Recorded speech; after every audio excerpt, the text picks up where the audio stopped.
Amen. Et amen. Tu peux faire mieux pour Jésus. Nous serons bénis. Nous serons bénis. Que le Seigneur bénisse toute l'Église. Vous qui êtes en ligne, que Dieu vous bénisse richement. Nous ne vous avons pas oublié.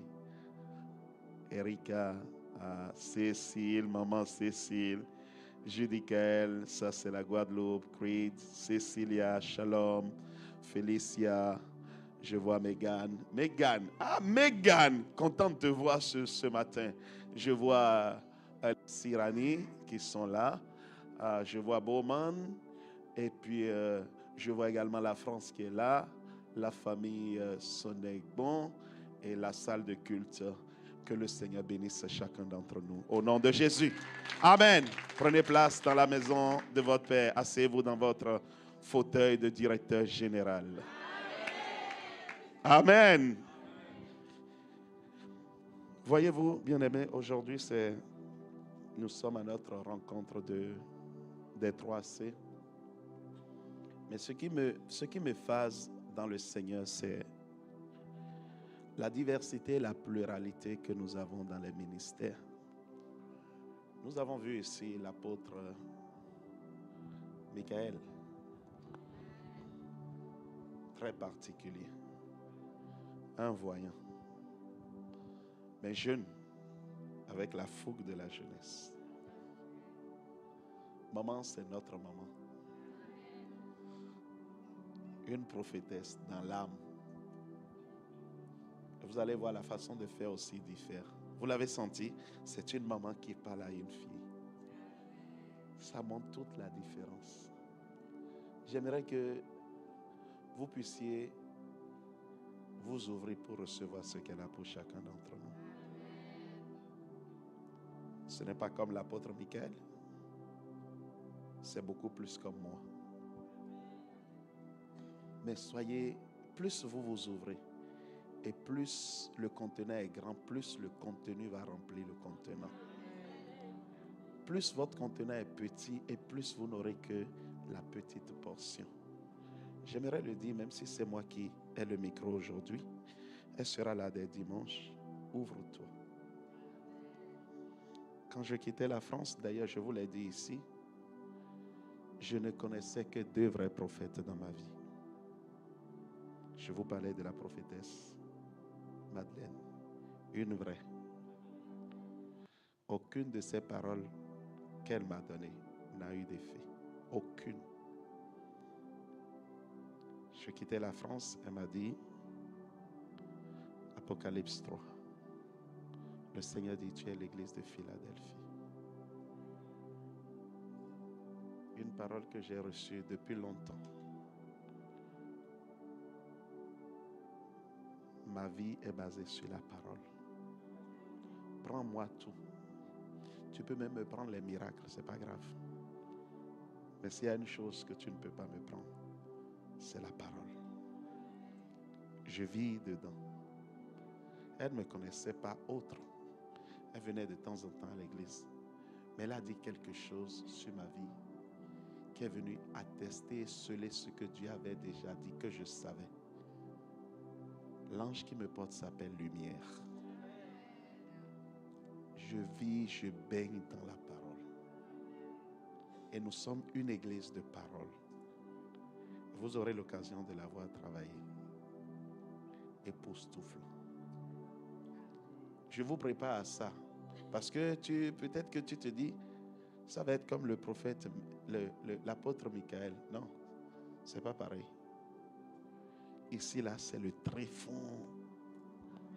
La Bible dit, de mes seins couleront des sources d'eau vive.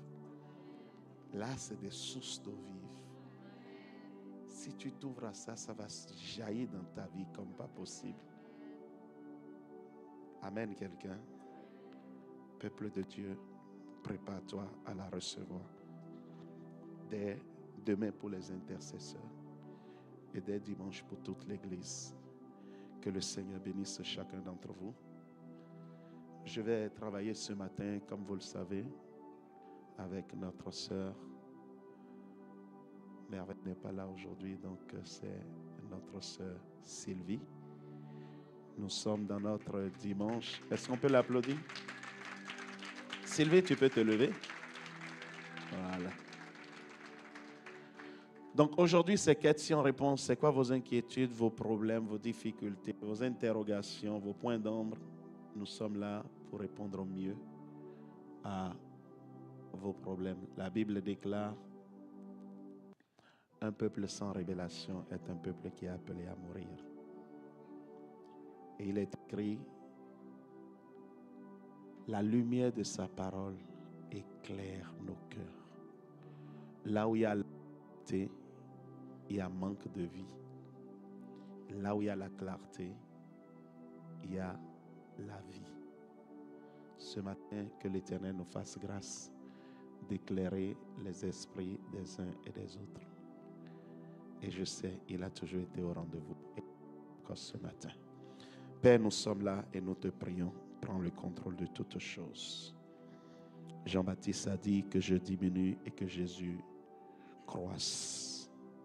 Que ce matin, que je diminue et que ton esprit croisse en moi.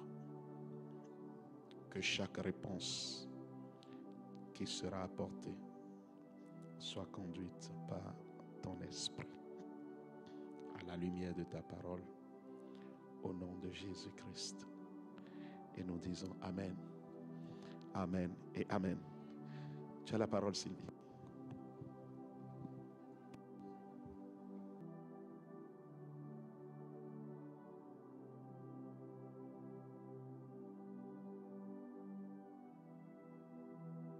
Oui. Comment lire, apprendre.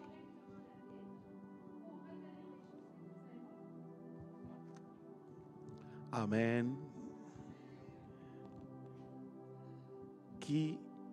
À qui cette réponse peut servir ce matin? Dans le peuple, est-ce qu'il y a quelqu'un qui veut mieux savoir? Levez bien la main. Amen. Ok.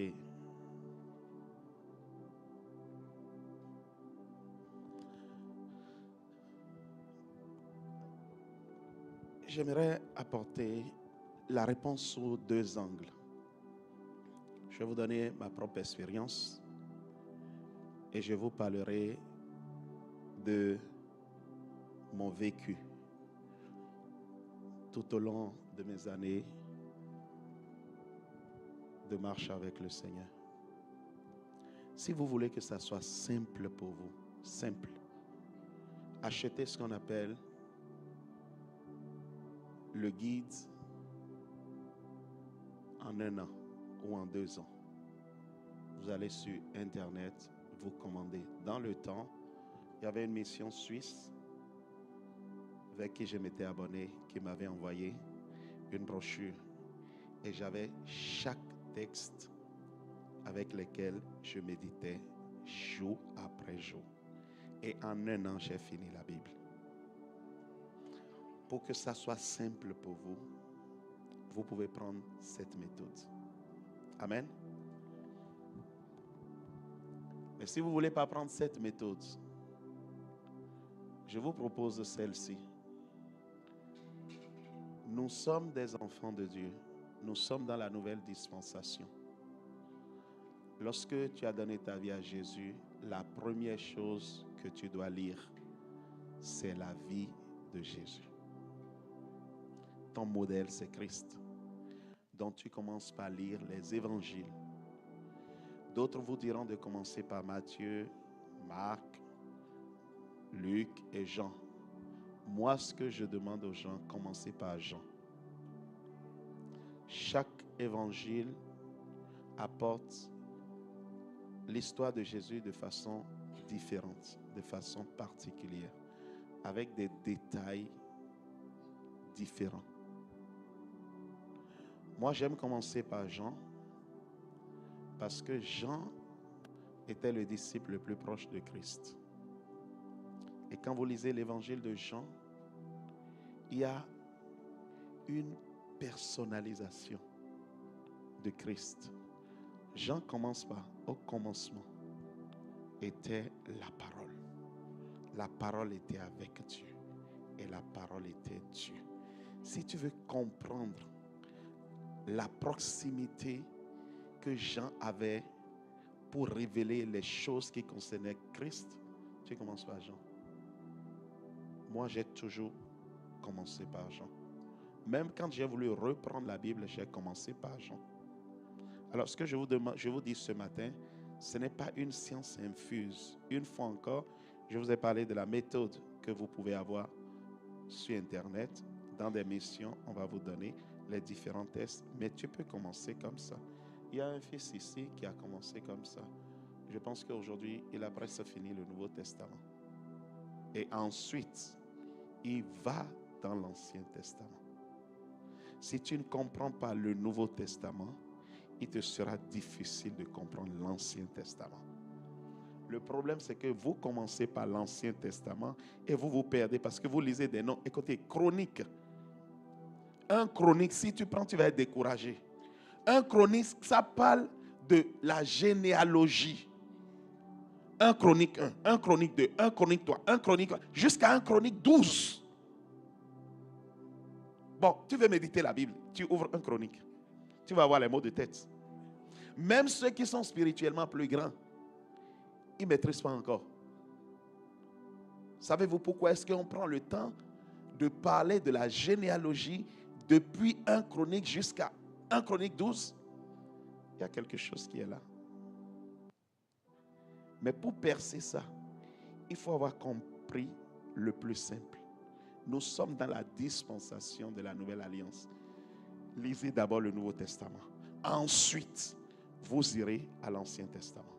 Alors le découpage, une fois de plus, commencez par les évangiles, Jean, Matthieu, Marc, Luc. Ensuite, allez dans, moi je dis aux gens, n'allez pas dans Actes des Apôtres d'abord. Allez dans Romains. Romains nous parle de notre vie, vieille nature et notre nouvelle nature. Tu fais Romains, ensuite tu quittes Romains, tu vas dans Hébreux. Les deux là, c'est des tests qui se complètent. Ensuite, tu fais Corinthiens et tu reviens dans Actes. Quand tu as compris ces choses, tu peux venir maintenant lire Actes. Parce que Actes parle de la vie de l'Église, de la mission. Comment veux-tu parler de la mission si déjà toi-même ta vie n'est pas en ordre? Quelqu'un me suit? Maintenant, je vais passer à mon deuxième développement. Je sais que vous êtes en train de poser une question en quantité et en qualité. Pourquoi je dis quantité? Parce que vous cherchez comment découper la Bible pour la lire. Je viens de vous dire comment vous pouvez le faire. Maintenant, nous allons rentrer en profondeur. Regardez ça. Vous savez, je suis très pratique quand j'explique. Vous lisez Swan. Si tu t'assois ici et tu lis, qu'est-ce que tu lis, bien-aimé? Porte le premier regard dessus. Swan, c'est tout ce que tu lis, vrai ou faux? Mais savez-vous que cette image a des détails que vous ne pouvez pas observer de là? Qu'est-ce que je veux dire? Lorsque tu prends un texte de la Bible, ne t'attends pas à tout comprendre tout d'un coup. Tu t'es trompé, tu vas te décourager. C'est un piège du diable. Demandez à tout le monde, personne n'a compris un texte tout d'un coup. La première fois, tu lis le texte comme un livre. Lis juste pour comprendre de façon globale. Là, tu es en train de lire Swan de façon globale. Juste là, tu t'es arrêté sur rien. Ni sur les couleurs, ni sur les détails qu'il y a dedans. Ça, c'est la première fois où tu lis. Avez-vous un tableau à la maison? Un tableau de décoration? Quand tu rentres dans une maison, tu vois le tableau de décoration. Tu vois juste un tableau. Juste là, tu n'as pas encore lu. Qui a écrit le tableau? Qui a fait le tableau? C'est quoi les détails du tableau? Ça vient plus tard. Amen. Donc la première fois où tu prends la Bible, tu as un texte. Tu veux méditer le texte. Bien-aimé, commence par lire ton texte.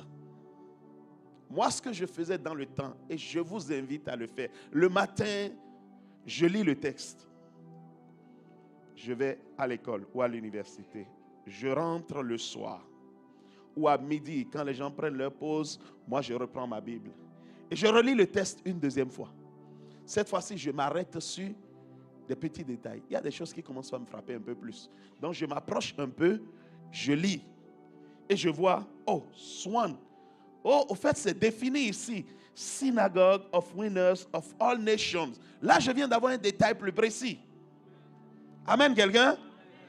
Pendant que tu relis le texte une deuxième fois, tu ne le lis plus globalement. Tu commences par t'arrêter sur des choses. Amen? Là, je me suis arrêté parce que je me suis rapproché un peu plus. Quand je viens lire la deuxième fois, c'est que je me suis rapproché. Je vais lire Synagogue of Winners of All Nations. Mais le soir, je vais reprendre le même texte. Et je relis encore le texte. Cette fois-ci, je ne lis plus comme un livre. J'y vais doucement. Je cherche à percer les petits détails qu'il y a. Rappelez-vous, la méthode est simple. De quoi parle le texte? Qui a écrit le texte? Il est adressé à qui? À quel moment il a été écrit? La question qui, quand, quoi, où, que, vous devrez vous la poser. Amen, quelqu'un? C'est ça ce que le grec appelle d'arrache. Le mot d'arrache vient du fait que comment on dit? D'arracher, c'est creuser. Tu veux creuser le texte, tu dois te poser des questions. Qui a écrit le texte? Il a été adressé à qui? À des chrétiens, des non-chrétiens. À quel moment ce texte a été écrit? Dans quel contexte ce texte a été écrit? Parce qu'un texte que tu prends et tu sors de son contexte, ça devient un prétexte pour dire n'importe quoi. Donc, tu essaies de comprendre en te posant les questions. C'est quoi le contexte? Alors, si je pose la question ici, le problème de contexte, le problème de qui, quoi, quand, je la pose ici. Oh, je regarde ce truc. Pourquoi il a mis cette couleur-là en blanc? Pourquoi cette couleur-là est en rouge? Pourquoi celle-ci est en orange? Pourquoi celle-ci est en noir? Il y a une explication à ça, bien-aimé. Oui ou non? Donc tu commences par chercher. C'est comme ça que tu fais avec la Bible. Tu te dis, la question, qui a écrit? À qui il a adressé? À quel moment? Qu'est-ce qui se passait dans le temps pour qu'il adresse un texte comme ça? Qu'est-ce que chaque mot dans le texte signifie? Là, tu commences par d'arracher. Tu commences par rentrer en profondeur. Vous savez, la vache a une façon de faire. La vache, quand nous avons appris à l'école, pour tous ceux qui sont allés à l'école, la vache ne mange jamais son repas d'un coup. On appelle ça ruminer. La première fois où la vache met l'herbe dans la bouche ou n'importe quoi, ça descend direct dans le ventre, dans l'estomac. Amen. La première fois où tu lis. Ensuite, quelques temps après, la vache ramène la nourriture à la bouche. Cette fois-ci, elle marche un peu plus. La nourriture redescend encore. Juste là, il n'y a pas encore eu de digestion. La digestion, par définition, c'est le fait de rendre les aliments en... Ceux qui sont allés à l'école. C'est quoi la digestion? Maintenant, on va faire la biologie. C'est le fait de rendre les aliments solides en liquide. Ça, ce n'est pas digestion. La digestion, par définition, c'est le fait de rendre les macronutriments en micronutriments accessibles par le corps. C'est-à-dire que ça devient plus petit et ça rentre dans le sang. Jusque-là, la vache n'a pas encore envoyé sa nourriture dans le sang. Elle fait remonter encore une troisième fois. Marche encore. Ça devient encore plus petit. Ça retourne. Quelque temps après, elle fait remonter encore jusqu'à ce qu'elle ait ce qu'on appelle le bol alimentaire. C'est-à-dire que la feuille qu'elle a mangée va se transformer en bouillie. Votre méditation doit amener le texte à être séquencé jusqu'à devenir une bouillie. C'est-à-dire que vous comprenez tous les contours du texte. C'est en ce moment que vous mangez. Je parle à quelqu'un? Si tu as l'habitude de prendre la viande, tu l'avales. Tu prends la pâte, tu l'avales sans mâcher. Bien aimé, Tu vas tomber malade bientôt. Comment je mange? Je m'assois à table, je coupe, je marche bien. Ça devient un bol alimentaire. Des fois, tu viens avaler, tu sens que c'est pas bien marché. Vrai ou faux? Et tu ramènes, de sorte que ça devienne un bol alimentaire. La même nourriture là devient à un moment donné un bol alimentaire. Et là, ça descend dans le ventre. Et là, ça va aller dans vos sangs, nourrir les organes. Nous sommes dans la même chose dans la spiritualité. La parole de Dieu, tu dois la méditer, revenir dessus. Tu peux le faire aujourd'hui. Demain encore revenir sur le même texte. À te poser les questions de qui, quand, où. Et finalement te dire, qu'est-ce que je peux retenir de ce texte pour ma vie? Toutes les questions que tu te poses, c'est pour arriver à une seule conclusion. Qu'est-ce que ce texte m'apprend que je dois appliquer dans ma vie? Et lorsque tu arrives à l'application, là, c'est ce qu'on appelle en biologie la digestion. C'est que le texte, tu l'as digéré et c'est descendu en toi. Amen. Amen, quelqu'un? Laissez-moi vous donner un exemple. Je prends peut-être du temps sur cette question, mais c'est important. Pendant longtemps, j'ai lu le texte de 1 roi, là où Élie s'est retrouvé avec les prophètes de Baal. Et j'ai toujours été intrigué par ce texte. Les prophètes de Baal ont pris le veau, le taureau, ils l'ont disséqué, ils l'ont déposé comme offrande. Ils ont pris, ils ont crié à leur Dieu. Leur Dieu n'a pas répondu. Ils se sont déchirés avec des couteaux. Le sang est sorti. Leur Dieu n'a pas agi. Amen. Élie va même se moquer d'eux. Il dort, votre Dieu. Il ne s'est pas réveillé depuis que vous faites du bruit. Il est où? Et la Bible dit, autour d'Élie, il enlève tout ce que ceux de Baal ont mis en place. Il a disséqué maintenant son taureau. Mais regardez ce que Élie fait. Élie va chercher de l'eau. Il verse sur le sacrifice.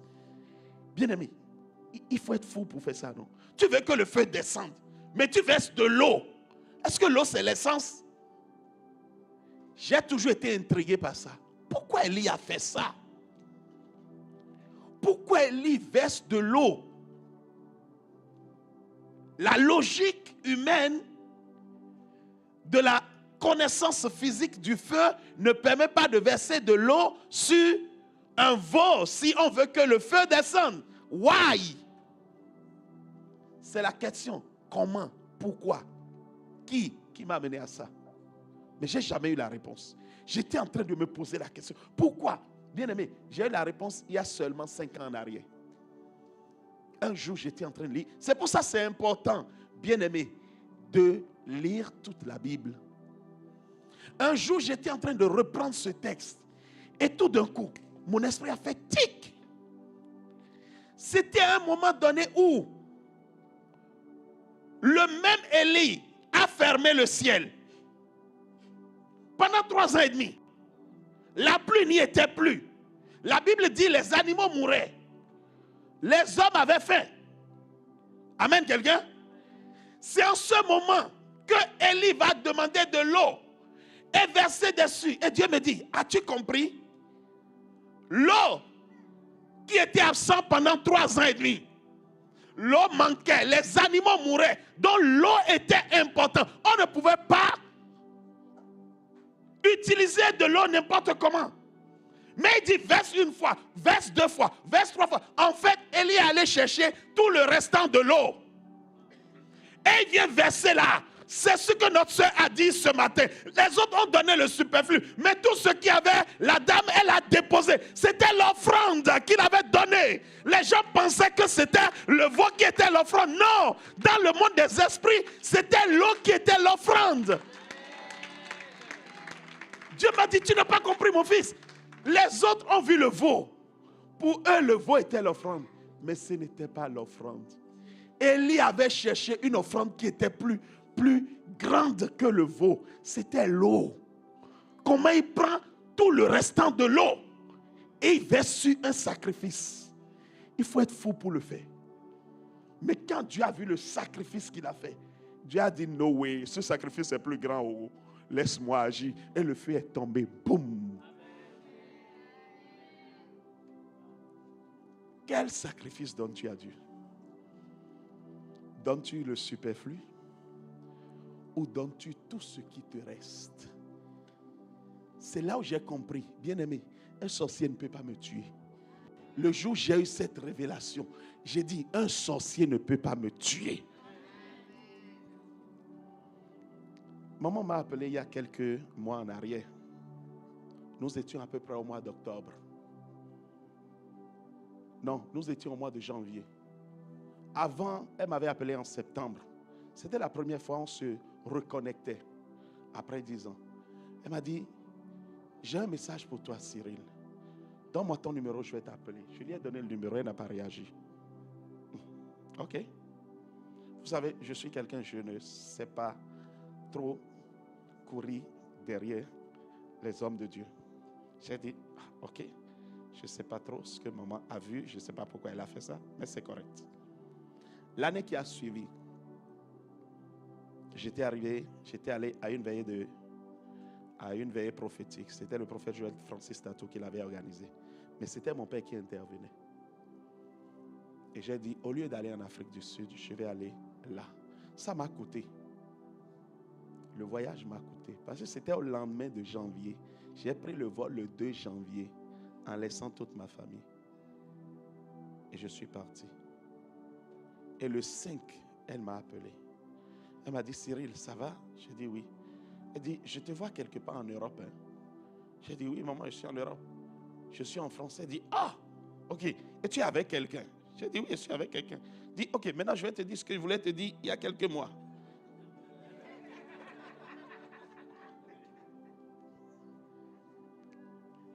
Et elle m'a donné la vision qu'elle avait eue sur moi.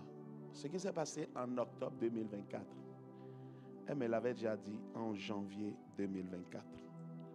Mais moi, j'avais pensé que c'était l'exposition que j'ai eue en janvier 2024. Parce que je lui disais, ça s'est passé hier. Parce que Daddy m'avait déjà piqué du lot devant 5000 personnes ce jour-là. Nous n'étions que 2. Donc je lui disais, oh, ça s'est passé hier. J'étais choqué. J'ai dit, oh, cette dame-là, comment elle a su? Et je ne savais pas que c'était le plus grand qui était devant qui venait. Amen, quelqu'un? Pourquoi je vous dis ça? C'est là où j'ai compris le sacrifice. Là où je suis aujourd'hui, c'est dû à ma compréhension du sacrifice. Quand elle m'a donné la parole, j'ai dit, maman, je vais sceller sa peine. Je vous ai dit, c'est la priorité la plus simple que je connais dans ma vie. Elle ne prend pas offrande, mais elle va prendre ici. Maman refuse tout. J'ai dit, je vais sceller ça. Elle dit, non, tu n'as pas besoin. J'ai dit, non, maman. Je ne vis pas l'offrande. Je ne vis pas le sacrifice. Ce jour-là, j'avais déjà tout semé chez mon père. Je n'avais plus pratiquement rien. J'avais juste gardé un peu le temps que je rentre. Mais ce jour, quand elle m'a appelé, j'ai dit, je vais semer. J'ai libéré. Je suis rentré dans l'avion. J'avais $0 sur mon compte. Mais j'ai tout donné. Je vous parle de ma compréhension du sacrifice à travers la méditation de la parole.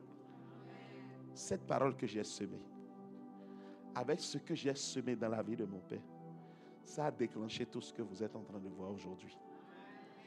Voyez-vous, si je n'avais pas compris ça, je n'irais pas loin. C'est pour ça que je vous dis, un sorcier ne peut pas me tuer. Ce qu'il y a sur mon autel, c'est trop grand comme sacrifice. Pour qu'ils atteignent ça, you.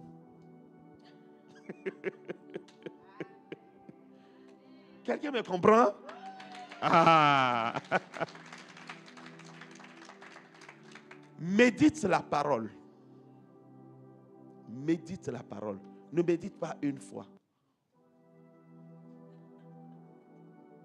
Jusqu'à ce que tu catches le secret qu'il y a dedans. Le problème, c'est que toi, tu veux lire une fois, 2 fois et comprendre tout d'un coup. Non. Voilà, c'est pourquoi les chrétiens vont voir les charlatans. Parce que vous voulez vite avoir des résultats.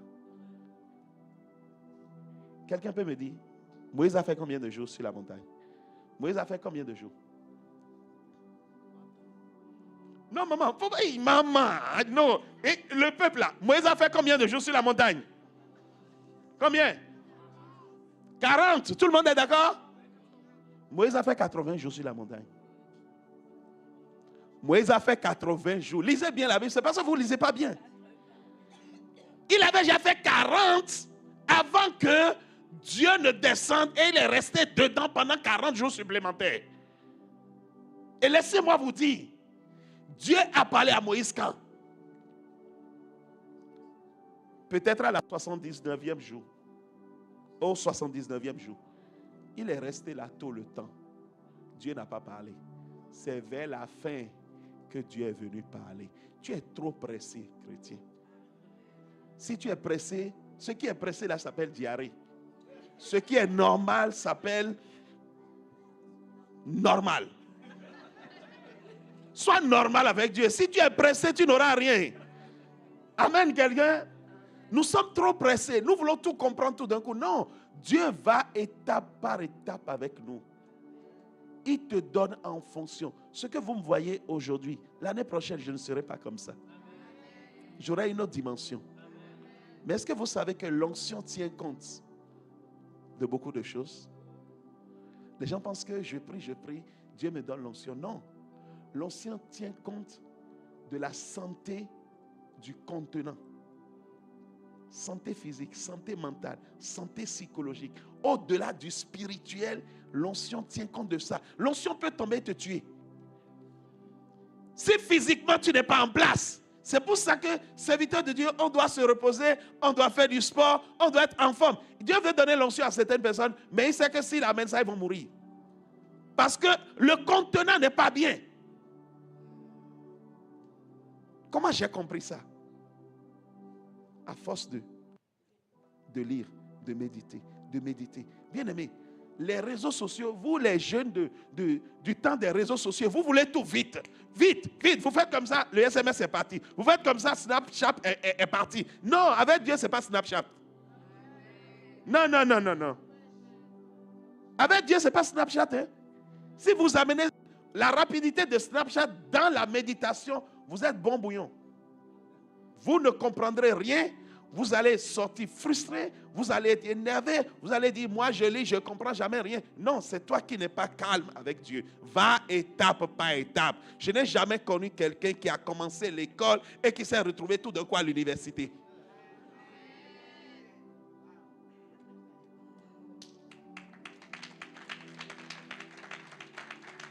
Fais ta première année, deuxième année, troisième année, quatrième année. Ça me fait 34 ans de vie chrétienne. 34 ans. Donc c'est normal. Et pendant 34 ans, j'ai évolué petit à petit.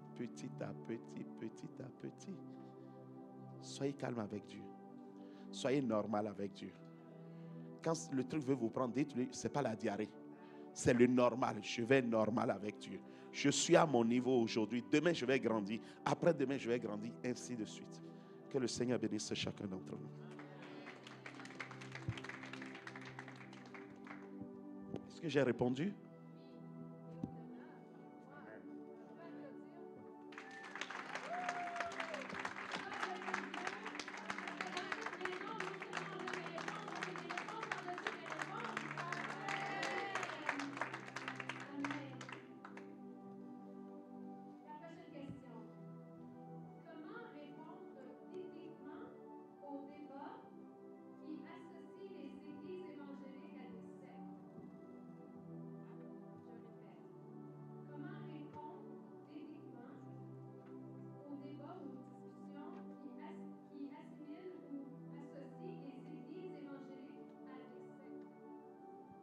Ok, je vois la question. Il y a une de mes vidéos qui passe en ce moment. Je parle de relations dans notre vie chrétienne. La chrétienté, même le mot chrétienté, je vais vous choquer. Est-ce que vous savez que ce n'est pas biblique? Chrétienté, c'est le monde qui a créé ce mot. Nous, c'est les enfants de Dieu. La Bible dit pour la première fois à Antioche, on les a appelés chrétiens. Parce qu'ils faisaient tout comme Jésus. Amen. Mais ce n'est pas un mot que tu vas lire dans la Bible. Ça n'existe nulle part. Aux yeux de Dieu, nous ne sommes pas des chrétiens. Aux yeux de Dieu, nous sommes ses enfants. Et Jésus-Christ est le premier-né de nous tous. C'est le grand frère. Et nous sommes les petits frères et les petites sœurs. Amen. Alors, vous comprenez que dans le royaume, il y a une relation. C'est une relation que Dieu cherche. Le matin, tu te lèves et dis, rentre dans ta chambre et prie ton Père qui est là dans le lieu secret et ton Père qui voit toutes choses te récompense. We are in a relationship. Amen. Lorsque vous parlez des sectes, les sectes par principe, ils ont ce qu'on appelle un gourou. Le gourou est le détenteur de tout. Nous n'avons pas un gourou. Nous avons un frère. Amen, quelqu'un? Nous avons un frère qui nous a ouvert le chemin pour avoir accès à notre Père. Et notre Père peut nous parler. Nous pouvons entendre sa voix. Jean 10, il dit clairement, mes brebis me connaissent et ils entendent ma voix. Le gourou là-bas n'a pas une voix. Dans les sectes, le gourou n'a aucune voix. Le gourou, quand il dit, il n'y a pas de discussion. Il dit, vous allez à droite, vous allez à droite, ça s'arrête là. Si tu ne vas pas à droite, on te décapite. C'est ça les sectes. Vous vous rappelez de l'histoire de mon père spirituel là? Je vous l'ai raconté ici, non? Le monsieur qui est allé faire un pacte avec un charlatan. C'est comme des gourous. Et qu'est-ce qui se passe? Ils doivent venir adorer le rat à midi pile, tous les jours. Et pendant 3 ans, il a été à l'heure. Le jour où il a fait 1 minute de plus avant de venir, le rat s'est fâché. Maman, le rat s'est fâché. Le rat l'a giflé. Le rat. Il a entendu sur ses oreilles. Pa, pa. Il est tombé à la renverse. À partir de ce jour, ses souffrances ont commencé. Il a perdu le boulot. Il a tout perdu. Tout. Un rat. C'est ça les sectes. Il y a des gourous. Donc quand vous voulez répondre aux gens, ne discutez pas trop. Dites aux gens, les sectes sont gérées par des gourous. Des gourous qu'on ne voit pas. Des gourous qui donnent un ordre et vous êtes tenu de suivre l'ordre sans discussion. Ça s'arrête là. Mais en Jésus-Christ, nous avons une relation avec notre Père.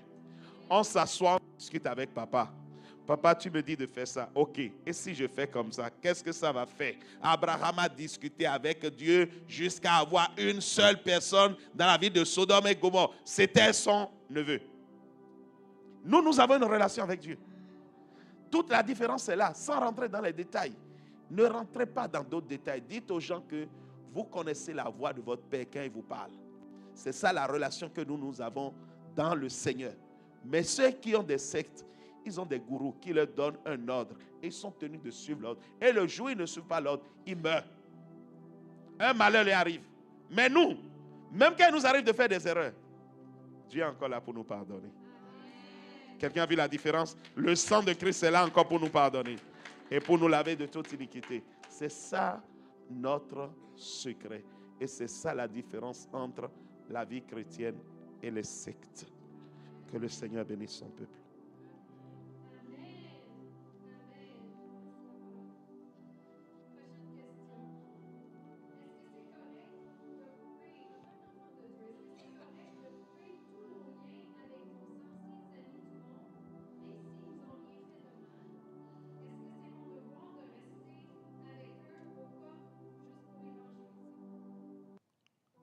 Ah. Déjà, la question pour moi, elle est posée par quelqu'un qui est dans la peur. Parce que Dieu n'a jamais dit de couper avec tous tes amis. Est-ce que c'est ce que la Bible nous enseigne? Jésus même dit, nous sommes dans le monde. Bon, maintenant, si tu es dans le monde, comment tu vas faire? Ton frère qui est à côté là, tu vas faire comme si tu ne l'as pas vu? Non, nous sommes dans le monde. C'est juste que nous ne sommes pas du monde. C'est quoi, nous ne sommes pas du monde? Nous ne vivons pas selon les principes du monde. Mais frère, quand tu as donné ta vie à Jésus, je vais te donner un exemple et on va s'arrêter là. Le jour où tu as donné ta vie à Jésus, est-ce que ton père a donné sa vie à Jésus? Ta mère a donné sa vie à Jésus? Tes frères, tes soeurs ont donné leur vie à Jésus? Donc toi, tu vas couper avec eux tous et tu vas te mettre dans ton coin. Ça, c'est l'envoûtement. Hein? Ça, c'est un envoûtement. Hein? C'est un vrai envoûtement. Au contraire, c'est maintenant tu es joyeux au milieu des gens. Pendant que tout le monde est triste, toi, tu es joyeux. Pendant que tout le monde est dans la panique, toi, tu es dans la sérénité. Les gens vont dire, mais pourquoi toi, tout le monde est paniqué, toi, tu n'es jamais paniqué? Ah, parce que j'ai Jésus. Et ta vie va devenir un témoignage au milieu de ta famille. Vous savez, par manque de sagesse, nous avons fait des dégâts. Je vais vous raconter une histoire. Je connais une sœur. Que Dieu fasse grâce à ses enfants. Parce que avoir le Saint-Esprit, c'est bien. Hein? Mais si ton Saint-Esprit ne te permet pas d'avoir la sagesse, Jésus, tu vas tout détruire. Écoutez, c'est une famille de chrétiens. C'est que des filles. Elles sont 5. Elles ont donné leur vie à Jésus. La sœur qui est en dernière position, oui, c'est elle qui est en dernière position, s'est mariée avec un monsieur. Au moment où elle a annoncé le mariage, le gars n'est pas chrétien. Ok? Elle est chrétienne. Mais le gars n'est pas chrétien. Elle est enfant de Dieu. Je vais utiliser les bons termes. Mais le gars, lui, il n'est pas un enfant de Dieu. Il ne connaît pas ces histoires-là. Maintenant, regardez. Quand elle a dit à ses parents et à ses sœurs, venez célébrer avec moi notre mariage en France. Ils étaient un peu de partout dans le monde. Elles sont venues avec leur conjoint. Mais avant de venir, elles ont commencé déjà par mettre la pression. Est-ce que c'est un chrétien? Est-ce que c'est un chrétien? Si ce n'est pas un chrétien, oh, vraiment, ça sera grave. Hein? Ok, nous comprenons tous qu'elle n'a pas fait le bon choix. D'accord. Mais le truc est déjà arrivé au mariage. Le jour où elles sont descendues, bien aimés, le gars qui est le mari non chrétien, ils ont commencé par l'acculer. Tu dois donner ta vie à Jésus. Notre soeur est une chrétienne. Donc tu ne peux pas te marier sans donner ta vie à Jésus. Tu dois donner ta vie à Jésus avant que le mariage ne se passe. Tu dois donner ta vie à Jésus. Et tout le temps, ils l'ont emmerdé avec ça. Maman, papa, les soeurs. À chaque fois qu'il fait quelque chose, il dit, oh oui, tu vois, c'est parce que tu n'as pas donné ta vie à Jésus que c'est. Bien aimé, à l'heure où je vous parle, ce mariage est à l'eau. Parce que le gars a gardé les paroles négatives qui ont été prononcées pendant tout le temps. Ils ont fait 2 semaines avant le mariage. Pendant les 2 semaines, il n'y a pas un seul jour. Et le gars va garder ça pour opérer tout le temps dans leur mariage. Manque de sagesse, destruction. Dieu ne nous a pas dit de laisser tous nos amis du monde. Bien sûr que tu dois faire un tri. Il y a des amis avec qui tu es qui vont t'amener à pécher. Coupe avec ceux-là. Mais il y a des amis qui t'enseignent de bonnes choses. Pourquoi tu veux couper avec tout le monde? Il y a des gens que Dieu va te connecter qui ne sont même pas chrétiens. Comment tu vas faire? La Bible dit, quand quelqu'un trouve grâce aux yeux de Dieu, Dieu fait quoi? Dieu lui permet de trouver également grâce auprès des hommes. Mais Dieu n'a pas dit je lui trouve grâce auprès des chrétiens. Dieu n'a pas dit je lui trouve grâce auprès des enfants de Dieu. Il dit je lui trouve grâce auprès des humains. Nous sommes dans ce bâtiment. Est-ce que c'est pour un chrétien? Ce n'est pas un musulman. Mais on a trouvé grâce auprès de lui. Il dit, if it's you, I will give you everything. Si c'est vous qui demandez, je vous donnerai tout. Parce que vos prières me soutiennent. Oui. Est-ce que c'est un chrétien? Pourquoi on n'a pas dit, oh, comme c'est un musulman, on ne vient pas dans ce bâtiment? On a bu quelque chose. Des fois, quand on boit trop l'eau glacée, ça crée des problèmes. Chrétien, s'il vous plaît, arrêtons ça.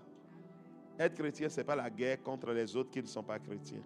Être chrétien, c'est plutôt la sagesse de vivre au milieu des gens en faisant la part des choses et en laissant notre témoignage toucher et impacter ceux qui n'ont pas donné leur vie à Jésus. Et c'est ainsi que nous ramenons des gens dans la maison de Dieu. Parce que si tu t'éloignes des gens, si tu fais tout ça, le jour où tu vas vouloir lui parler de Jésus, il va dire, moi je ne veux pas ton Jésus là. Si je deviens maintenant chrétien, je ne vais plus voir mes parents. Je ne vais plus voir telle personne. Je ne vais plus voir telle personne. Sagesse oblige. Que Dieu vous bénisse.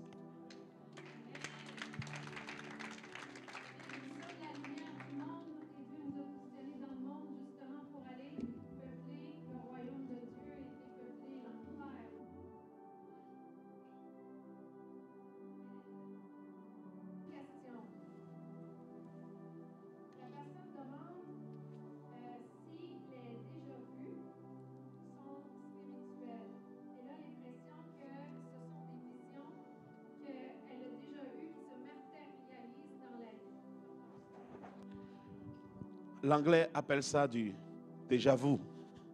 C'est prophétique. Celui qui a posé la question, le déjà vu est prophétique. Je répète, le déjà vu est prophétique. Maman pourra vous en parler parce que je sais qu'elle a déjà vécu ça. Écoutez, j'ai déjà vu quelqu'un dans ma vie, pas une fois, pas deux fois, plusieurs fois. Je dis, ce visage m'est familier, j'ai déjà vu ça. Et la personne me donne son indication. Mais je n'ai jamais été là. Mais je sais que je sais. J'ai déjà vu. Et je peux me rappeler ce que j'ai vu qu'on était en train de faire ensemble. Et la chose se passe plus tard. Le déjà vu, c'est un des dons du prophétique. Le déjà vu. Non seulement des personnes, je vais donner d'autres exemples. Tu es arrivé à un lieu et tu dis, il semble que je suis déjà arrivé à ce lieu. Mais tu n'as jamais mis pied là physiquement. Mais tu dis, il semble que je suis déjà arrivé en ce lieu. Bien-aimé, c'est du déjà vu. C'est une sensibilité spirituelle. C'est comme si dans ton esprit, tu as déjà été là. Et tu peux dire ce que tu as vu. Tu peux dire ce que tu ressens dans ce lieu. C'est prophétique. Ça fait partie des dons de révélation que quelqu'un a. Alors si tu es là et tu as ce genre de dons, comme le dit maman, contacte-moi parce que tu as besoin qu'on travaille avec. Sinon, des fois, ça peut devenir une perturbation. L'ennemi peut l'exploiter dans le sens négatif pour te faire peur et te détruire. Amen. Que le Seigneur vous bénisse.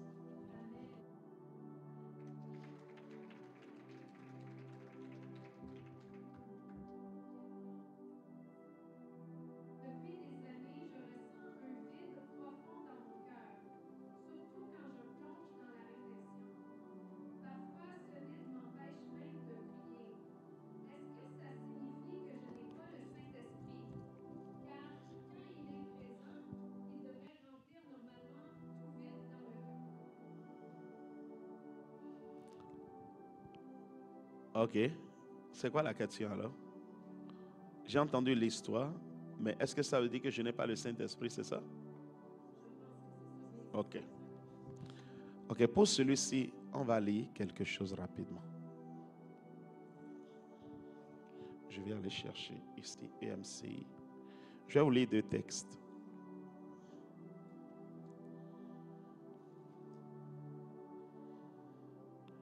Je suis dans Galates. Philippiens 4, verset 7. Il y a des questions pour lesquelles je peux répondre directement sans forcément aller lire la Bible. Mais il y a des questions, quand elles viennent, elles ont besoin que nous ayons une assise biblique. Amen. Parce que la Bible déclare que c'est la parole qui guérit. C'est la parole qui délivre. La personne qui a posé la question est en train de passer par des moments difficiles. Ça commence par la dépression et c'est en train d'aller loin. Je ne sais pas qui c'est, mais nous allons lire ceci et nous allons donner la solution. Je suis dans Galates. Vous couriez bien. Qui vous a arrêté pour vous empêcher d'obéir à la vérité?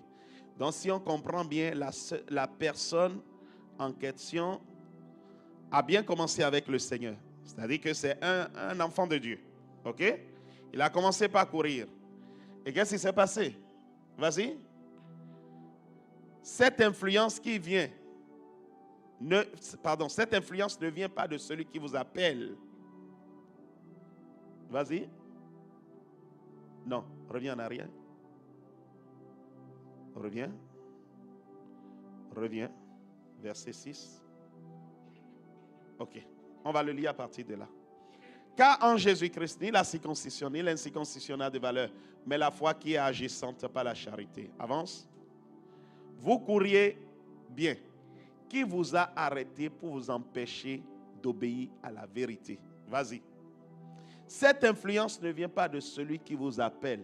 Dans une autre version, le mot influence dit ceci. Ce qui vous trouble ne vient pas de Dieu. Amen, quelqu'un? Ce n'est pas la bonne version que je voulais ça, mais c'est correct. Il est écrit, vous couriez si bien. Tu as commencé avec le Seigneur. À un moment donné, les troubles sont venus. Tu n'as pas su stopper les troubles. Mais la Bible dit, ce qui te trouble ne vient pas de Dieu, ne vient pas de celui qui t'a appelé. Ce qui te trouble ne viendra jamais de Dieu. Bien-aimé, si tu es ici en ce lieu, quelque chose te trouble, sache que c'est une source diabolique. Allons lire Philippiens pour compléter ceci. Regardez ce que Philippiens dit.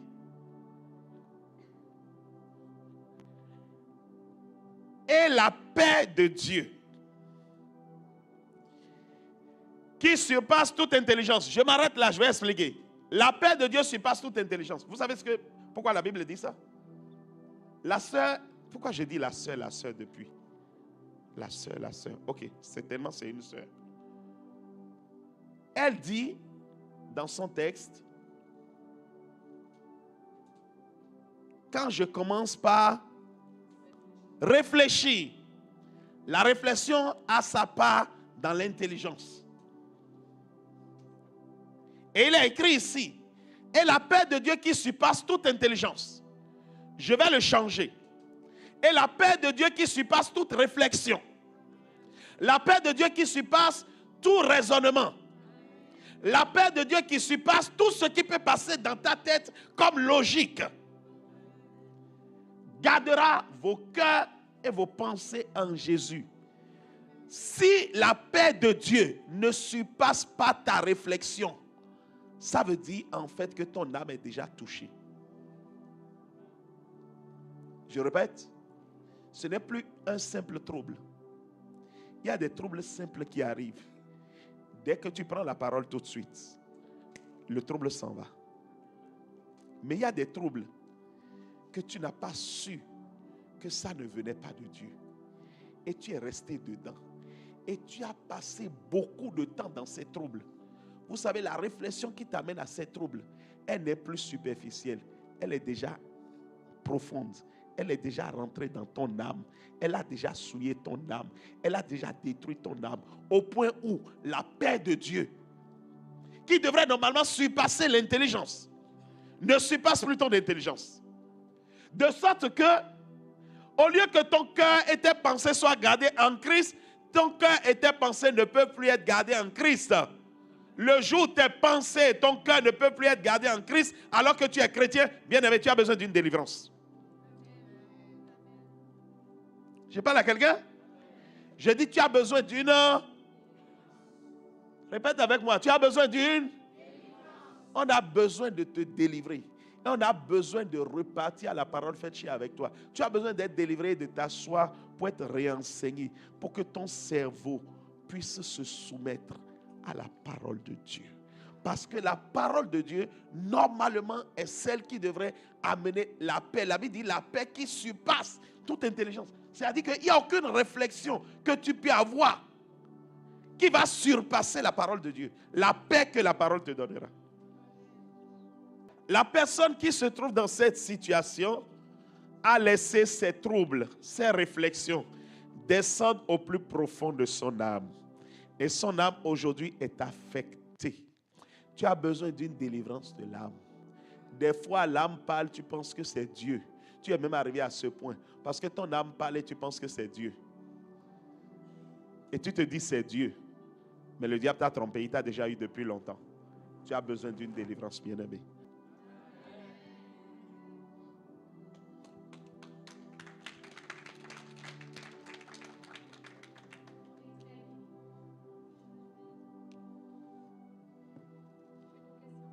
Oui.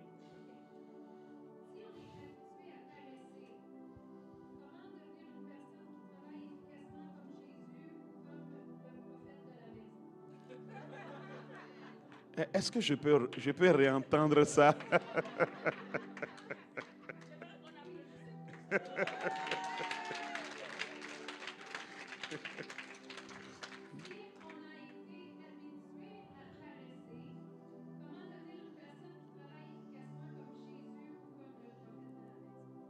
Amen.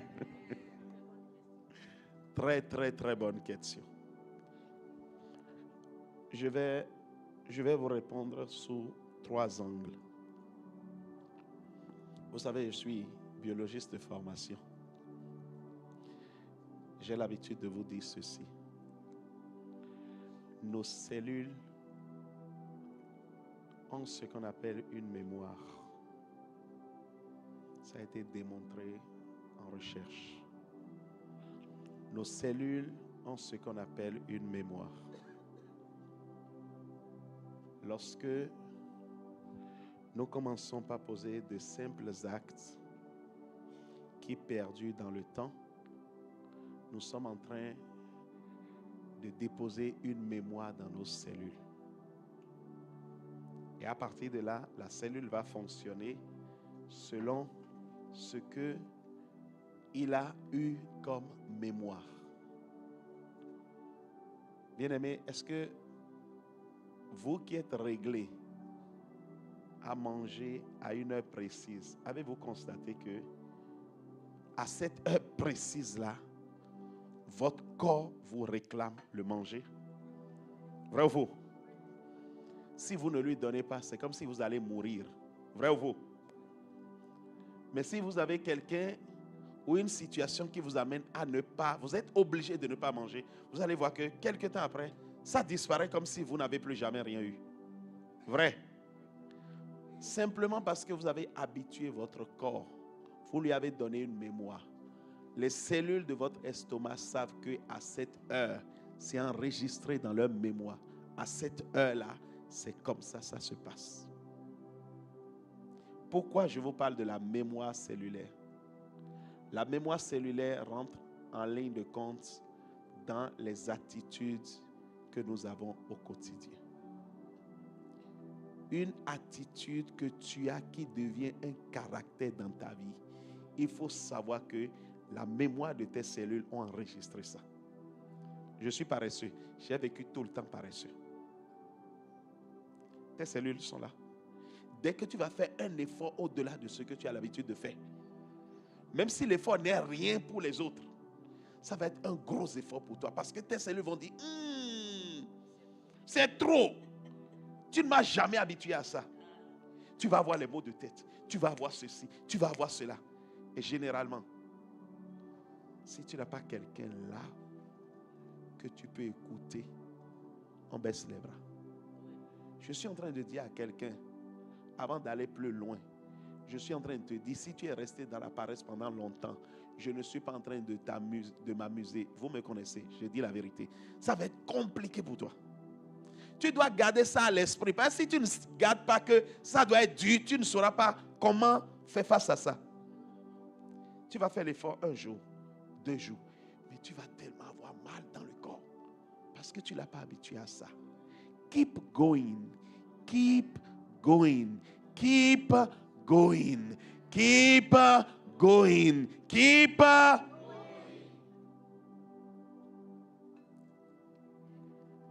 Le fait de changer pour passer de laziness à quelqu'un qui travaille, de paresseux à quelqu'un qui travaille, bien aimé, c'est une décision claire, nette, précise dans ton cœur. Tu dois, l'anglais dit, you need to be willing to do more. Si tu ne te décides, si ce n'est pas une décision engagée, radicale que tu prends de dire, moi je vais changer. I promise you. Tu fais un effort. Tu fais le deuxième effort. Tu vas demander à dormir 4 heures de temps, 8 heures de temps avant de continuer. Je parle à quelqu'un. Première chose, une volonté totale, complète, de dire, peu importe l'adversité que je vais avoir, je vais avancer. Première chose. Deuxième chose, je suis en train de te donner des stratégies. Deuxième chose, bien aimé, tu dois avoir quelqu'un dans ta vie qui a office d'autorité. Oh, tu ne m'as pas compris. J'ai dit, tu dois avoir dans ta vie quelqu'un qui fasse office d'autorité. C'est-à-dire que quand la personne te voit, je te dis, tu vas avoir besoin de t'arrêter à un moment donné. Parce que ton corps va, la personne va te dire, hey. Si tu n'as pas quelqu'un qui peut te dire, hey, que tu te ressaisisses, c'est mort. Je te dis, c'est mort. Tu dois avoir une autorité dans ta vie à qui tu te dédies pour dire, écoute, moi-même je me soumets. Papa, chicote-moi si tu me vois ceci. Si tu me vois là, dis-moi, parle-moi. Je vais. Il y a des. Elle est où? Elle est où, Roxane? Viens, ma fille.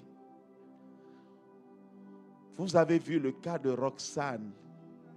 Écoutez, maman, cette fille-là, je vais vous raconter, elle était 1 fois et demie comme ça. 1 fois et demie. C'était un esprit. Dès qu'on a chassé l'esprit, elle a commencé par fondre. Si je vous montre sa photo quand elle est venue au Canada, vous allez être choqués. Elle a fait 5 ans. Elle ne pouvait pas faire un effort. Dès qu'elle faisait un petit effort, elle était fatiguée. Elle a commencé le travail. Et à un moment donné, je reçois une parole. J'ai dit, tu dois retourner aux études. Elle a dit, ok papa. Mais je bénis la fille qu'elle est. Parce qu'elle m'a donné plein pouvoir sur sa vie. Elle a commencé les études. Un jour, on était au discipolat. Je pense que ça faisait à peu près 2 semaines. Et je la vois assise à la table. Elle venait un peu tôt. Je la vois, moi j'étais là à 6 heures. Donc elle est venue autour de 6h05 par là. Mais moi j'étais en train de préparer mes trucs pour le disciple à 19h. Je lève la tête, je vois, elle était en train de pleurer. Je dis, c'est quoi? Papa, c'est trop. Non, j'en peux plus. Moi, je dois arrêter. Je suis trop fatigué. C'est trop d'exercices. C'est trop de ceci. C'est trop de cela. Je l'ai regardé. J'ai dit, vraiment? Elle s'attendait à ce que papa dise, oh, tu sais, ça va aller. Quand je l'ai regardé, j'ai dit, on t'avait dit que ça allait être facile? Est-ce qu'on t'avait dit que ça allait être facile? Tu ne sais pas dans quoi toi et moi on s'est engagés? Non? Tu dois faire des efforts. Tu as passé 4 ans sans effort. Tu pensais que ça allait être facile? Non. Ressaisis-toi, ma fille. Ressaisis-toi rapidement. Je lui ai parlé dur. J'ai dit, je ne te laisserai pas un seul iota pour que tu penses que papa va comprendre. Je ne comprends pas. Tu vas au boulot et tu rentres et tu travailles. Comme le dit mon père spirituel, laissez-moi travailler. Quand je vais mourir, je vais me reposer. Et quand elle a entendu ça ce jour, maman, sa tête s'est levée. Elle a dit, au lieu de me soutenir, il me dit, travaille. Écoutez, elle s'est ressaisie. Elle travaillait. C'était difficile. Des fois, elle pleurait. Des fois, elle travaillait jusqu'à 1h du matin. Elle est en train de m'écrire, papa, c'est difficile, je dois rendre le devoir à 2h. Mais elle a tenu, elle a tenu. Elle a fini les 2 ans. Elle a fini meilleure de sa promotion.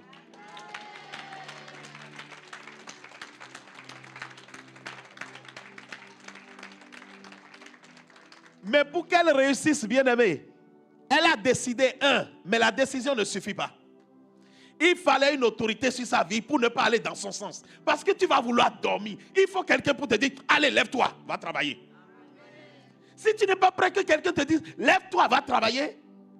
Bien aimé, laisse-moi te dire, tu vas faire ton effort pendant 2 semaines. Et tu vas retourner dans le passé. Parce que ta mémoire cellulaire a enregistré le fonctionnement, l'habitude que tu lui avais donnée pendant toutes ces années. So I'm here to say, c'est difficile, mais c'est faisable. Je dis c'est difficile, mais c'est faisable. Tu dois décider qu'il y ait une autorité sur ta vie pour te dire, non, tu dors trop, lève-toi. J'ai imposé à mon garçon.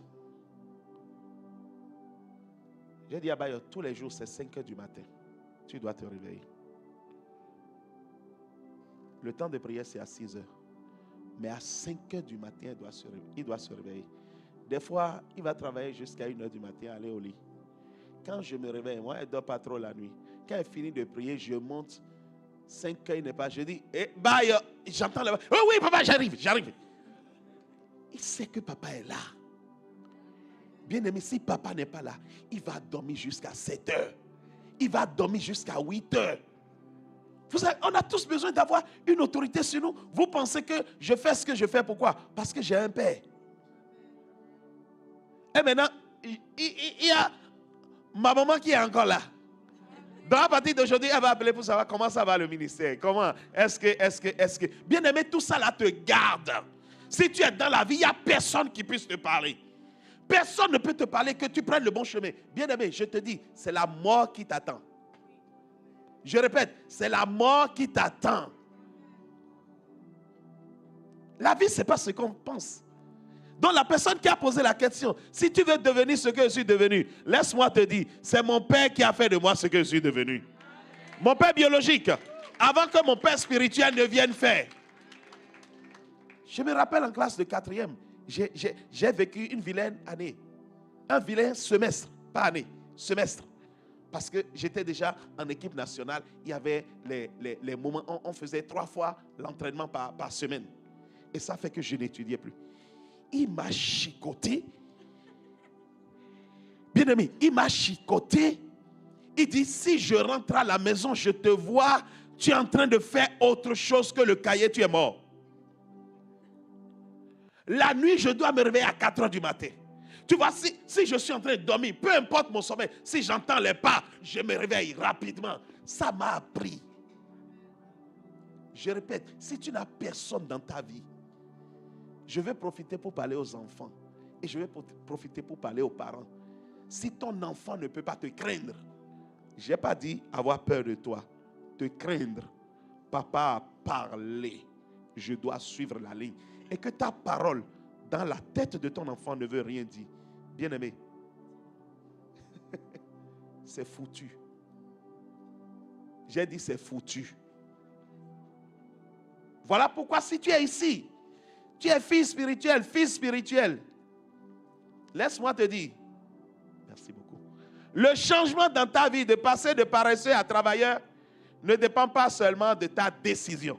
La première, c'est ta décision. Mais n'oublie pas que ta cellule a enregistré une mémoire de paresseux.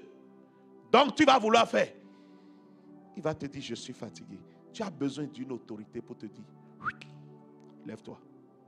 Alors le jour où tu as perdu l'autorité dans ta vie, c'est fini. Tu vas mourir à petits coups. Jusqu'à ce qu'on t'enterre. Ils l'ont vécu en Israël. La voix de Dieu ne faisait plus rien. Ils ont eu tellement peur de Dieu. Mais ils voulaient se débarrasser de Dieu. Parce que Dieu était l'autorité qui leur faisait peur. Ils ont dit non, on ne veut plus t'entendre, Seigneur. Envoie-nous un humain. Parce qu'avec l'humain, ils pouvaient faire tout ce qu'ils voulaient. Et la Bible dit, cette génération a été enterrée dans le désert. Que ton comportement ne t'enterre pas ce matin au nom de Jésus.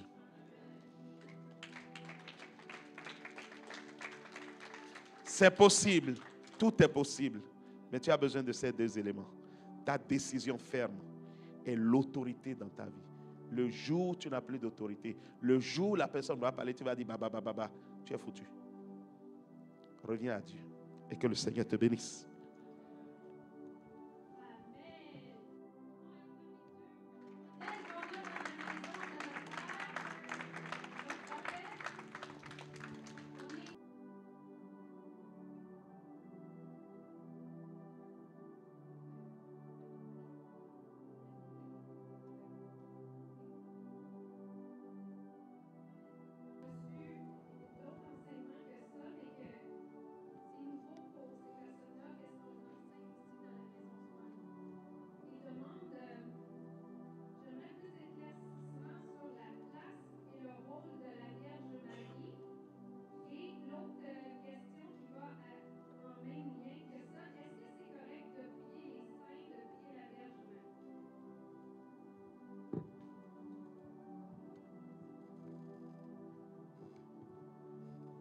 C'est une question qui me demande d'aller dans la parole.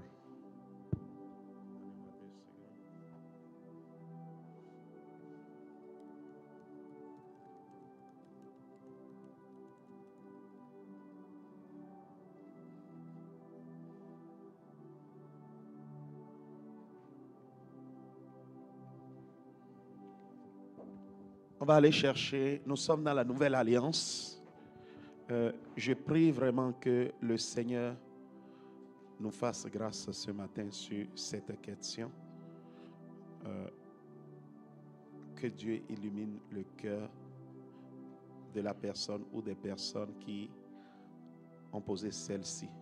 Nous allons lire ensemble la prière de Jésus. Jésus-Christ est celui qui nous a sauvés. Est-ce qu'on est tous d'accord? En ligne, est-ce qu'on est tous d'accord? Jésus est celui qui a payé le prix pour nous. La Bible dit, le châtiment qui devrait tomber sur nous est tombé sur lui. Amen. Il est notre modèle, il est notre tout. Écoutons la prière de celui qui nous a sauvés. C'est lui qu'on appelle sauveur.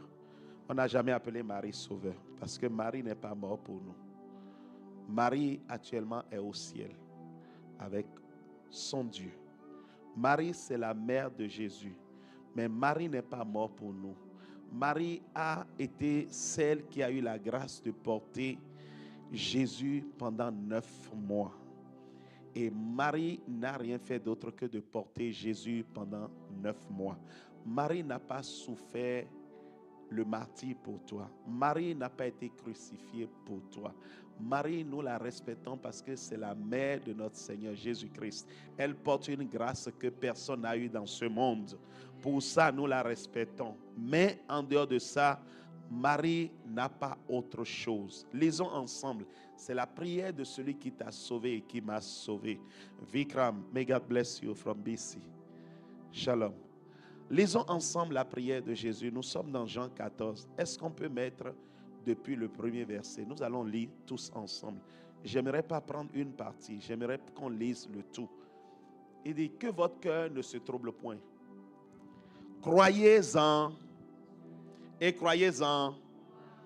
Est-ce que nous lisons quelque part? Croyez en Dieu, croyez en moi, croyez en ma mère. C'est Jésus qui est en train de parler à ses disciples. Il dit que votre cœur ne se trouble point. Croyez en 2 choses. En Dieu et en moi, Jésus. Si nous sommes tous d'accord que la Bible est vraie, la Bible c'est la parole de Dieu. Restons dans la parole de Dieu. N'ajoutons pas autre chose. Il a dit dans l'Apocalypse, celui qui ajoutera à ce livre de la loi, on ajoutera à ses souffrances. Celui qui en retranchera, on en retranchera à sa vie. Bien-aimés, n'ajoutons pas, ne retranchons pas. Lisons ce qui est là. Il dit que votre cœur ne se trouble point. Croyez en Dieu et croyez en moi. Avance. Il dit, il y a plusieurs demeures dans la maison de mon Père. Si cela n'était pas, je vous l'aurais dit. Je vais vous préparer une place. C'est Jésus qui va préparer une place. Jésus va même préparer une place pour Marie. Amen. Si nous voulons être logiques, on va dire humainement, Marie a mis au monde Jésus. Amen. Mais Jésus est le père spirituel de Marie. Donne-moi un bon amen. Je dis Jésus est le père spirituel de Marie. Parce qu'avant de venir sur la terre, il était. Lorsque nous parlons de l'âge spirituel, Jésus est l'aïeul des aïeuls de Marie. Au commencement était la parole. La parole était avec Dieu, la parole était Dieu. La parole c'est Jésus. Au commencement, Jésus était déjà là. Marie n'était pas encore là. Donc il dit ici, il y a plusieurs demeures dans la maison de mon Père. Je m'en vais vous préparer une place. Avance. Et lorsque je m'en serai allé, je vous aurai préparé une place, je reviendrai et je vous prendrai avec moi afin que là où je suis, vous y soyez aussi. Donc Jésus parle de tous ses disciples. Marie faisait partie aussi des disciples de Jésus. Parce que Jésus n'avait pas que 12 disciples. Vous avez compris? On nous a présenté 12 disciples dans les évangiles, tout le temps. Mais rappelez-vous, acte 1, la Bible dit qu'il était environ 120. Mais vous allez voir, les 120 c'était des particuliers. De façon globale, ils étaient plus nombreux que ça. Les disciples, c'est ceux qui accompagnaient Jésus. Marie faisait partie de ceux-là. Et à la croix, Jésus va dire, fils, voici ta mère et mère. Il fallait que quelqu'un s'occupe de la mère. Et Jésus a trouvé bon de confier sa mère à l'apôtre, le disciple qui était le plus proche de lui, Jean, celui qui connaissait son cœur. Amen, quelqu'un. Donc Jésus va préparer une place, y compris pour Jean, y compris pour Marie. Avançons. Il dit, vous savez où je vais et vous en savez le chemin. Avance. Thomas lui dit, Seigneur, nous ne savons pas où tu vas. Thomas, c'est Thomas. Comment pouvons-nous en savoir le chemin? Que Dieu aide Thomas. Avance. Jésus lui dit, je suis le chemin, la vérité et la vie. Et là, je vais m'arrêter. C'est Jésus qui parle. Il dit, je suis le chemin. Article défini. Marie n'est pas le chemin. S'il y a le chemin, il ne peut plus y avoir d'autres chemins. C'est le. On est tous allés à l'école. Article défini. On ne dit pas la chemin. Hein. On allait dire il y aurait un là. Non. C'est le chemin. C'est le seul chemin. Jésus est le chemin. Il est la vérité. Et il est la vie. Si lui il est le chemin, plus personne d'autre ne peut plus être le chemin. Donc Marie n'est pas le chemin. Jésus est le chemin. Mais c'est la phrase qui vient après qui est dangereuse. Nul ne vient au Père que par... Ah! Quand on dit que par, c'est un mot qui élimine toutes les éventualités qui existent et ne ressort qu'une seule éventualité. La seule, c'est Jésus. Tu ne peux aller au Père que par Jésus. Il n'y a pas d'ambiguïté. Ah, peut-être je peux aller au Père par Marie. Non, Marie ne t'amène pas au Père. Parce que le seul qui a souffert pour toi, c'est Jésus. Mais nous respectons Marie. C'est une dame qui a eu une grâce exceptionnelle. Amen. Avançons. On va y aller vite pour que je réponde. Si vous me connaissiez, vous connaîtrez aussi mon Père. Et dès maintenant que vous le connaissez, vous l'avez vu. Avance. Philippe lui dit, Seigneur, montre-nous le chemin et cela nous suffit. Avance. Jésus lui dit, il y a longtemps que je suis avec vous et tu ne m'as pas connu, Philippe. Celui qui m'a vu a vu le Père. Comment dis-tu, montre-nous le Père? Celui qui m'a vu a vu le Père. Avance. Je vais arriver à mon verset. Ne crois-tu pas que je suis dans le Père et que le Père est en moi? Ne crois-tu pas que moi je suis dans le Père et le Père est en moi? Il n'a pas dit ne crois-tu pas que Marie est dans le Père? Non. Le seul qui connaît le Père, c'est Jésus. Amen. Et il dit, les paroles que je vous dis, je ne les dis pas de moi-même. Et le Père qui demeure en moi, c'est lui qui fait les œuvres. Amen. Avance. Croyez-moi, je suis dans le Père et le Père est en moi. Croyez du moins à cause de ses œuvres. Croyez que je suis dans le Père et que le Père est en moi. Croyez au moins à cause de ses œuvres. Avance, on va arriver sur le verset que je veux. En vérité, je vous le dis, celui qui croit en moi fera aussi les œuvres que je fais. Et il en fera de plus grandes parce que je m'en vais au Père. Donc pour faire les œuvres, les miracles et consorts, il faut croire en qui? Il le dit clairement. Ce n'est pas Marie qui fait des miracles. Marie ne connaît pas des miracles. Si vous lisez des histoires où on dit Marie a fait des miracles, sachez que c'est un esprit diabolique qui a pris le nom de Marie. Marie lui-même ne fait pas de miracles. Le seul par qui nous faisons des miracles, c'est Jésus. Il dit bien, il fera, celui qui croit en moi fera aussi des œuvres que je fais. Avançons, on va arriver à mon verset. Et le verset, il est là. Est-ce qu'on peut, peuple de Dieu, on peut lire ensemble? 1, 2, 3. Et tout ce que vous demanderez en mon, je le, afin que soit glorifié dans le, la gloire de Dieu. C'est que ce que nous demandons, qui nous le donne, mais à une seule condition. Au nom de qui?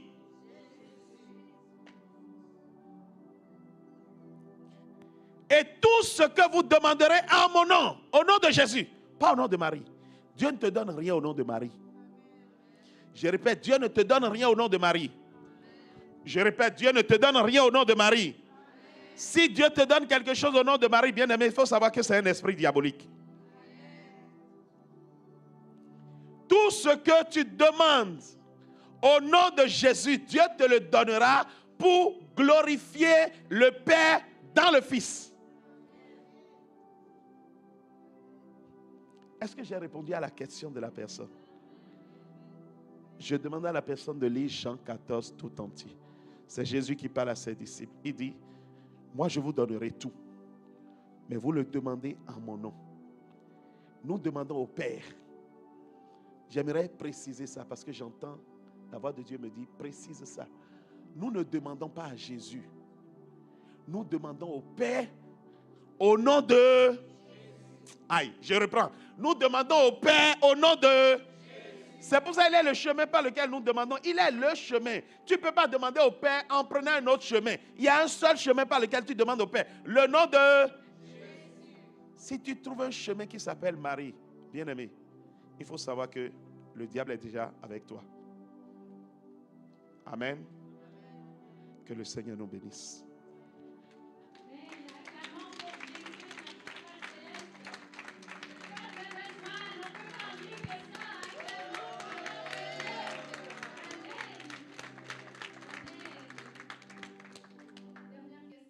Dernière. Parfait. Une question sur le parler en langue. Il y en a eu deux. OK. De quelle langue il s'agit et est-ce qu'on peut l'apprendre? Amen. Est-ce que vous... Je vais faire en sorte d'être très bref parce que ce genre de questions... est-ce que vous pouvez garder ça? On va y revenir, ok? J'aimerais vraiment... C'est un enseignement, ça. C'est-à-dire c'est très profond, cette question. Mais je vais ramasser rapidement. On a dit le parler en langue. Parler en langue. Il y a 3 types de parler en langue. Je ne vais pas donner l'enseignement, mais il y a 3 types de parler en langue. Mais restons sur la langue de l'esprit. Ok? La langue de l'esprit. La Bible dit, quand le Saint-Esprit est descendu sur eux, le jour de la Pentecôte, acte 2, la Bible dit, il parlait en différentes langues. De sorte que tous ceux qui étaient là les entendaient. Savez-vous que ce n'était pas encore la langue de l'esprit? Mais c'est l'esprit qui a occasionné ça. De sorte que si maman était là, elle commence par parler, elle ne connaît pas le fond. Elle commence par parler une langue bizarre. Elle-même, elle ne comprend pas. Mais celui qui est dans l'assemblée s'est rendu compte qu'elle est en train de parler sa langue. Et la personne pouvait entendre. C'est ce qui s'est passé le jour de la Pentecôte. Amen. Mais ça encore, ce n'est pas encore la langue de l'esprit. Ça, c'est une langue initiée par le Saint-Esprit. C'est de vraies langues. Mais dont le don a été donné de façon spécifique le jour de la Pentecôte, de sorte que ceux qui étaient au dehors pouvaient les entendre. Maintenant, je vais parler de la langue de l'esprit. C'est ça la question. Ça s'appelle la langue de l'esprit. L'esprit, personne ne le maîtrise. Comment tu peux apprendre? Ça ne s'apprend pas. C'est l'esprit qui est en toi qui te donne la langue. Et je peux vous dire, autant que nous avons le parler en langue différent. Dieu, est-ce que je peux juste faire une petite parenthèse et je vais finir rapidement ma réponse. Vous vous rappelez de la tour de Babel? La Bible a dit quoi? La terre, il parlait une seule langue. Right? Et tout d'un coup, qu'est-ce que Dieu a fait? Dieu a mis la confusion entre eux en donnant combien de langues? Vous croyez que Dieu avait donné combien de langues? Plusieurs, des milliers de langues. Si Dieu est capable de donner des milliers de langues, qu'en est-il du Saint-Esprit? Puisque Dieu c'est le Saint-Esprit. Je parle à quelqu'un? Autant que nous sommes ici, nous allons parler parler en langue. Mais il y a une chose que j'ai remarqué. Généralement, le parler en langue du peuple, il y a souvent des brimes de choses du berger dans leur parler en langue. Parce que la communication se fait direct. Amen, quelqu'un? Le parler en langue de l'homme de Dieu, généralement, quand Dieu donne le parler en langue, il y a des mots. Je vais vous raconter ceci. Jonathan, il est là, il vous dira, c'est pas moi. Il a fait un songe il y a quelques mois en arrière. Quand il est venu, on va dire à peu près 6 mois après, Jonathan fait un songe et l'ange le visite dans le songe. Et l'ange lui apprend à parler en langue. Et l'ange lui dit, écris. Et il écrit. Il dit, ton parler en langue commence là. Et quand il écoute l'ange parler la langue, il me dit, ça ressemble à quand je parle en langue. Quelqu'un me suit? Le parler en langue ne s'apprend pas. Le parler en langue est donné par l'Esprit de Dieu. Et c'est l'Esprit de Dieu qui stimule cette langue en toi. Des fois, tu es en train de parler, tu ne sais même pas ce que tu dis. Je vous ai dit, la première fois que j'ai parlé en langue, je me suis tué. J'ai dit, c'est quoi ce truc bizarre? Parce que c'est une langue que tu ne connais pas. C'est inspiré du fond de ton esprit. Et lorsque tu ouvres la bouche, ça commence à se déverser. Amen. Par contre, lorsque tu as le parler en langue, pour développer le parler en langue, c'est comme toute langue. Tu dois parler de façon régulière pour la développer. Amen. Je pense qu'on va s'arrêter là pour aujourd'hui.